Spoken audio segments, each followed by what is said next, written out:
जीवन में हर इंसान कभी न कभी दुख, संघर्ष और उलझनों से गुजरता है।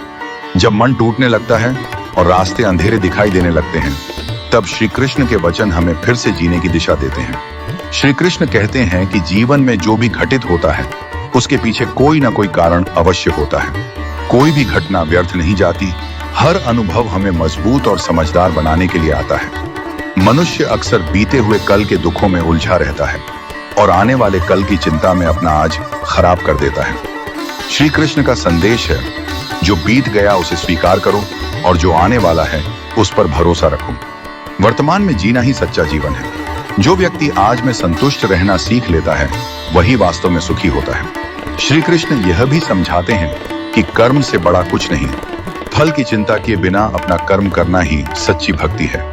जब हम केवल परिणाम के पीछे भागते हैं, तब भय और तनाव हमारे जीवन में प्रवेश कर जाते हैं। लेकिन जब हम ईमानदारी से अपना कर्तव्य निभाते हैं, तब ईश्वर स्वयं हमारे लिए रास्ते बना देते हैं। जीवन में अपमान, असफलता और धोखा मिलना भी एक शिक्षा है। श्री कृष्ण कहते हैं कि जो तुम्हें तोड़ने आता है, वही तुम्हें पहचान भी कराता है। कठिन समय में धैर्य रखना और अपने मूल्यों से समझौता न करना ही सच्चा बल है। समय सदा एक जैसा नहीं रहता। अंधकार के बाद प्रकाश अवश्य आता है। मनुष्य दूसरों से अपेक्षा रखकर दुखी होता है। श्री कृष्ण का वचन है, अपेक्षा कम रखो और कर्तव्य अधिक निभाओ। जब तुम बिना स्वार्थ के देने लगते हो, तब जीवन में शांति अपने आप उतरने लगती है। जो मिला है उसमें कृतज्ञ रहो, क्योंकि कृतज्ञ हृदय में कभी खालीपन नहीं रहता। श्री कृष्ण यह भी सिखाते हैं कि अहंकार ही सबसे बड़ा शत्रु है।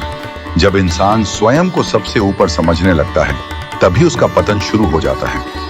विनम्रता वह आभूषण है जो हर परिस्थिति में मनुष्य को महान बनाता है। अंत में श्री कृष्ण का यही अनमोल संदेश है, डरो मत, मैं तुम्हारे साथ हूं। जब मन टूटे तब मुझे याद करना, जब रास्ता न दिखे तब मुझ पर विश्वास रखना। जो मुझे समर्पित होकर चलता है, उसका कोई भी बाल भी बांका नहीं कर सकता। जय श्री कृष्ण।